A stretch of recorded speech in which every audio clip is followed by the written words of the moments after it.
दोस्तों आज की इस वीडियो में हम लोग क्लास 9th का विज्ञान का क्वेश्चन पेपर को हम लोग सॉल्व करने वाले हैं। तो शुरू से अंत तक बने रहिएगा। और आपको जितने भी यूट्यूब पर बता रहे हैं कि ये ओरिजिनल प्रश्न पत्र है तो वो गलत है, ठीक ना। आप ये देख सकते हैं, ये आपका ओरिजिनल प्रश्न पत्र है, ठीक ना। तो आप यहाँ से आप देख लीजिए और आपको एग्जाम में हूबहू यही प्रश्न पत्र आपको आने वाले हैं, ठीक ना। तो शुरू से अंत तक बने रहिएगा। तो चलिए हम लोग सबसे पहले प्रश्न क्रमांक 1 को शुरू करते हैं। तो यहाँ पे देख सकते हैं कि प्रश्न क्रमांक 1 बोला गया है, SI मात्रक में कितने मूलभूत मात्रक होते हैं? तो आपके 7 होते हैं। कोई दिक्कत नहीं। दूसरा प्रश्न है, न्यूटन की गति का पहला नियम देता है तो बल की माप। तो अगर आपके लिए हम बहुत मेहनत कर रहे हैं, ठीक ना, तो वीडियो को लाइक कर दीजिएगा और चैनल को जरूर सब्सक्राइब कर दीजिएगा और दोस्तों में अपना बता दीजिएगा।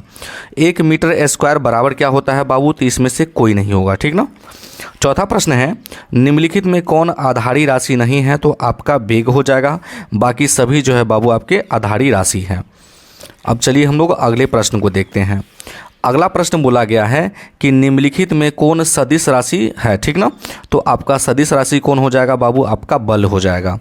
छठा प्रश्न है, वेग का मात्रक क्या होता है? तो मीटर प्रति सेकेंड होता है, ठीक ना। सातवां प्रश्न है, संवेग परिवर्तन की दर कहलाती है? तो आपका बल हो जाएगा। चलिए अगले प्रश्न को देखते हैं। किसी वस्तु के द्रव्यमान कौमा उसके त्वरण तथा उस पर आरोपित बल के बीच संबंध होता है तो बल बराबर होता है द्रव्यमान गुने त्वरण हो जाएगा आपका, ठीक ना। अब चलिए हम लोग अगले प्रश्न को देखते हैं और ये आपका ओरिजिनल प्रश्न पत्र है, तो शुरू से अंत तक बने रहिए, ठीक ना। 9वां प्रश्न है, गुरुत्वाकर्षण नियतांक का SI मात्रक क्या होता है? तो Nm² प्रति kg² होता है, ठीक ना। एक श्रृंग और निकटवर्ती गर्त के बीच की दूरी क्या कहलाता है? तो आपका λ/2 कहलाता है, ठीक ना। ये आपको याद रखिएगा। 11 है, ध्वनि की गति अधिकतम होती है तो लोहा में आपका अधिक होता है। 12 प्रश्न है, भूकंप किस प्रकार की ध्वनि उत्पन्न करता है? तो इनमें से कोई नहीं होगा, ठीक ना। चलिए 13 प्रश्न है, मानव कान की श्रव्य सीमा क्या है? तो ये आपका ए वाला जो ऑप्शन है आपका राइट आंसर हो जाएगा, 1 से 20 तक, ठीक ना। अब चलिए हम लोग अगले के देखते हैं। 14 प्रश्न आपको आता ही होगा, आवृत्ति का SI मात्रक क्या होता है? तो बाबू हर्ट्ज होता है, ठीक ना। 15 प्रश्न है, जब वायुमंडलीय दाब बढ़ता है तो पानी का क्वथनांक क्या होता है बाबू? आपका बढ़ जाता है। 16 प्रश्न है, निम्नलिखित में से किसका यंत्र द्वारा तापक्रम को मापा जाता है? तो आपका थर्मामीटर आपका आंसर हो जाएगा, पारा या थर्मामीटर, ठीक ना। तापक्रम का SI मात्रक क्या होता है? तो आपका केल्विन होता है। 18 प्रश्न है, ओडीमीटर ताप मापता है तो आपका दूरी हो जाएगा, ठीक ना। अब चलिए हम लोग अगले प्रश्न को देखते हैं। अगला प्रश्न 19 है, निम्नलिखित में कौन पदार्थ गुण नहीं है? तो संपीड़ितता हो जाएगा, ठीक ना। 20वां प्रश्न है, 1 kg m⁻³ बराबर क्या होता है? तो 10⁻³ ग्राम cm पावर कितना हो जाएगा आपका? -3 हो जाएगा। ठीक से पढ़ लीजिएगा, ठीक ना। 21वां है, निम्नलिखित में से किसका इंजन न्यूटन के तृतीय नियम पर आधारित होता है? तो आपका रॉकेट का जो इंजन है वो आपके न्यूटन के तृतीय नियम पर आधारित है। 22वां प्रश्न है, निम्नलिखित में कौन बंदूक से गोली दागने में संरक्षित होता है? तो संवेग, ठीक ना। अब चलिए हम लोग अगले प्रश्न को देखते हैं। अगला प्रश्न बोला गया है, प्रतिध्वनि का कारण क्या है? तो ध्वनि का परावर्तन, ठीक ना। 24 है, एक व्यक्ति अपने सिर पर सामान लेकर समतल सड़क पर जा रहा है, उसके द्वारा किया गया कार्य क्या कहलाएगा? तो बाबू आपका शून्य हो जाएगा, ठीक ना। चलिए 25वां प्रश्न देखते हैं, निम्नलिखित में से किसमें प्राश्रव्य तरंगों का उपयोग होता है? तो आपका सोनार में होता है ना।